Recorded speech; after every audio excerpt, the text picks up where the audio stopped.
Hello food lovers, welcome back to Shivani kitchen. ఇవాల్టి recipe ఎంతో యమ్మీ, crispy and tasty bread ఆలు cutlet. చాలా సింపుల్గా నిమిషాల్లో తయారైపోతుంది. దీనికోసం ఒక మిక్సింగ్ బౌల్లో సైడ్స్ అన్నీ కట్ చేసి పెట్టుకున్న 4 బ్రెడ్ స్లైసెస్ని ముక్కలుగా కట్ చేసి తీసుకోవాలి. ఆ బ్రెడ్ స్లైసెస్కున్న అంచుల్ని మనం బ్రెడ్ క్రమ్స్లా యూస్ చేస్తాం. నెక్స్ట్ ఇందులోకి బాయిల్ చేసి పెట్టుకున్న 3 పొటాటోస్ని యాడ్ చేసుకొని అందులోకి సన్నగా తరిగి పెట్టుకున్న పచ్చిమిర్చి, ఉల్లిపాయ, కొద్దిగా కొత్తిమీర, రుచికి సరిపడా ఉప్పు, కారం, మంచి చట్పటా టేస్టీ కోసం కొద్దిగా ధనియాల పొడి, చాట్ మసాలా, గరం మసాలా వేసి మిశ్రమాన్ని బాగా కలుపుకోవాలి. ఇందులోకి మీరు మీ చాయిస్ని బట్టి పచ్చి బఠానీ కానీ, తురిమిన క్యారెట్ కానీ యాడ్ చేసుకోవచ్చు. Depends on your choice. ఈ మిశ్రమంలో ఏమాత్రం వాటర్ వాడాల్సిన అవసరమే లేదు. మనం తీసుకున్న బాయిల్డ్ పొటాటోలో ఉన్న తేమనే బాగా సరిపోతుంది.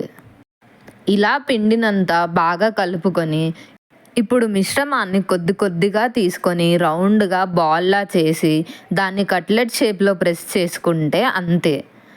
ఇలా మిగతా మిశ్రమాన్నంతా కట్లెట్స్లో ఒత్తుకొని పక్కన ఉంచుకోవాలి.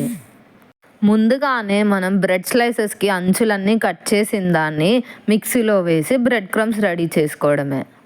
నెక్స్ట్ కార్న్ఫ్లోర్ కానీ, మైదా కానీ, రైస్ ఫ్లోర్ కానీ మీకు ఏది అవైలబుల్ ఉంటే అది ఒక 2 స్పూన్స్ తీసుకొని కొద్దిగా వాటర్ వేసి ఇలా స్లరీలా చేసుకొని ఆ కట్లెట్స్ని ఒక్కోటి అందులో డిప్ చేస్తూ బ్రెడ్ క్రమ్స్లో బాగా దొర్లించుకోవాలి. అలా కాస్త కట్లెట్ని బ్రెడ్ క్రమ్స్లో ప్రెస్ చేసి ఒక్కోటి తీసి పక్కన ఉంచుకోవాలి. ఇలా రెడీ చేసి పెట్టుకున్న కట్లెట్స్ అన్నీ షాలో ఫ్రై చేసుకుంటే సరిపోతుంది. డీప్ ఫ్రై అసలు అక్కర్నే లేదు, ఎందుకంటే మిశ్రమంలో బాయిల్డ్ పొటాటో తీసుకున్నాం కాబట్టి. ఇప్పుడు దీని షాలో ఫ్రై కోసం స్టవ్ వెలిగించి ప్యాన్ పెట్టుకొని అది బాగా వేడైన తర్వాత షాలో ఫ్రైకి సరిపడా అంటే కట్లెట్ హాఫ్ మునిగేంత వరకు మాత్రమే ఆయిల్ వేసుకోవాలి. ఇలా ఆయిల్లో ఒక్కోటి వేస్తూ 2 వైపులా టర్న్ చేసి మంచి గోల్డెన్ బ్రౌన్ కలర్ వచ్చేంత వరకు ఫ్రై చేసుకోవాలి. మంట మాత్రం అస్సలు హై ఫ్లేమ్లో ఉంచకూడదు.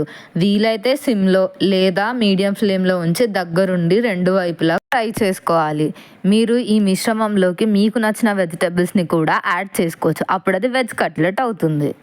పిల్లలైనా పెద్దలైనా ఇష్టపడే మరియు నిమిషాల్లో తయారయ్యే ఎంతో క్రిస్పీ అండ్ టేస్టీ స్నాక్. ఇలా ఫ్రై అయిన కట్లెట్స్ని తీసి పక్కన ఉంచుకొని మిగతా కట్లెట్స్ అన్నిటినీ ఫ్రై చేసి సర్వ్ చేసుకుంటే అంతే, ఎంతో టేస్టీ అయిన బ్రెడ్ ఆలు కట్లెట్ రెడీ. దీన్ని టొమాటో సాస్ ఆర్ కెచప్తో తీసుకోవచ్చు లేదా అలానే కూడా తినేసేయచ్చు. రెసిపీ ట్రై చేసి ఎలా వచ్చిందో కామెంట్ చేయండి. వీడియోని లైక్ చేసి షేర్ చేయండి, అలానే సబ్స్క్రైబ్ చేసుకోండి.